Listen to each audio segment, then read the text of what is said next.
Hello friend, my name is Kiri and today we are going to be talking about Blood Shadow, also known as Guren. This is a 3-episode OVA hentai that was created by Critical Mass Studio in 2001 and it finished releasing in 2002, I believe. Also, the lighting, I know, it's weird. I don't know what to do. It's either overexposed or I've got lines on my face or it just looks all sorts of bad, so we're going with lines on my face. It tells the story of Reika, a warrior fighting in a group known as the Crimson Lotus. The land that they live in is full of a bunch of evil rapey demons that have a habit of killing all of their victims, and the Crimson Lotus is a group that has dedicated their lives to eradicating those demons because they're the good guys.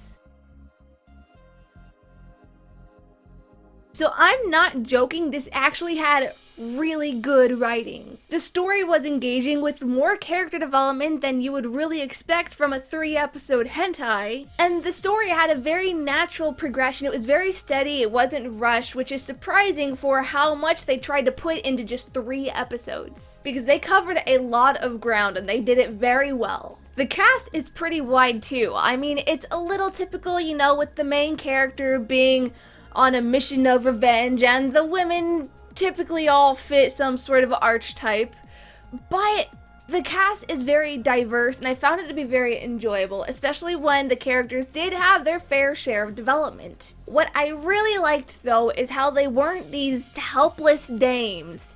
Sure, some of them did need rescuing at some point, but they weren't channeling their inner Ashley Graham. From anyone who's played Resident Evil 4, they're more of like an Ada Wong, you know, they got captured every now and then, but they were still pretty badass, and they would fight their way out of a bad situation if need be. I also have to give the writers credit for not making horrifically awkward sex scenes. Granted, they weren't all exactly enjoyable, because every time there was a demon rapey scene going on, I was like, this bitch is gonna get ripped in half by demon dick. But the scenes weren't overly vocal or full of dirty talk, and that really only went to show that the writers were able to create scenes that were sexy, because there were some good sex scenes. Wait, I'll get to that in the final thoughts thing. It's really nothing worth covering. But they were able to create sex scenes that were sexy in some parts without necessarily needing to rely on a lot of talking, on a lot of trash talking. So good for them. The visuals were just as impressive as the writing. Each character clearly had a lot of work put into their designs, with a lot of detail being put even to something small like the accessories. Just like how their personalities were different, all of their designs were completely different from each other, and they all felt very unique to themselves. Even if they weren't the most uniquely created characters, they still felt somewhat one of a kind. Though the women all had that like weird square bang thing that, if we're honest, I have always thought looked like just the dumbest thing ever. Hair doesn't do that.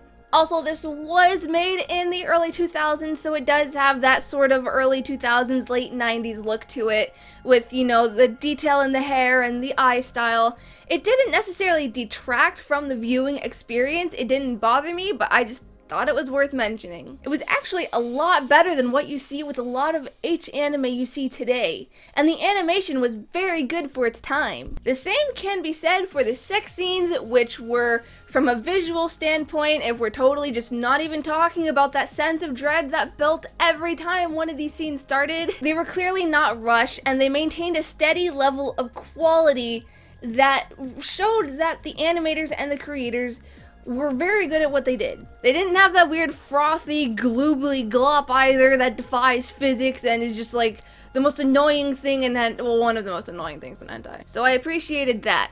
Also, they didn't have big floating beach ball boobs with rubber caps on the end. That made me so happy. It's like these girls were warriors and they had nice boobs because this is a hentai, but they weren't like ridiculously huge and sexualized and ridiculous looking. So good on you guys. Critical Mass Video, is that your name? That was your name. If there is one thing to really point out though, is that it gets relatively gory. I mean, in the first few minutes we see some chick at her head blown up or something, And something like that happens in just about every fight scene. There are a lot of fight scenes in the 3 episodes, so it's not like murder porn like Blood Sea, but if you are sensitive to gore, this may not be up your alley.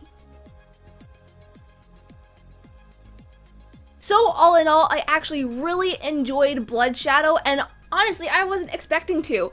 I only clicked on it because I thought, you know what? Let's get out of the plain vanilla hentai and let's watch something new. Let's review something new. Bring something new to the channel. That's a lot of news. But this was a good start. I am glad I decided to be brave and branch out and didn't get something weird like Futabu or something.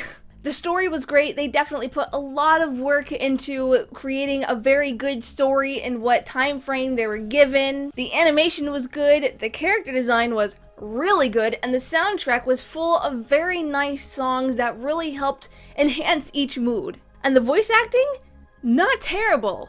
I did not watch the dub because if there's anything that Bible Black has taught me, it is that no matter how good voice acting may be in the normal scenes, once it gets to the sex scenes, it just gets really awkward and uncomfortable, and I don't want to sit through that. But the Japanese voice acting was very on point. And if you're like me and you're not really into the rapey stuff, it does alternate between scary demon rape scenes and, you know, normal consensual people sex. Anyways, those are my thoughts on Blood Shadow or Guren. Have you seen it? Did you feel bad for the human dildo guy at the end? Let me know in the comments below. Otherwise, you can find all of my social media as well as my Patreon in the description. And remember, tomorrow is our charity live stream for Extra Life. We're going to be playing scary games. There's going to be alcohol. There's going to be cute gamer girls and cosplay. It's going to be fun. So even if you can't donate anything, be sure to at least stop by and keep us company. Oh, I forgot to mention, if you are a patron and you were all like, where is the bi-weekly email with the video previews? I set up an automatic scheduling thing for emails and I found out that the system didn't work. So that's what happened. So from now on, I just need to remind myself to send out the emails on time, and I will try to get started on that on Sunday. So that's what happened, now you know. Anyways, happy unbirthday, and I will see you later. Bye!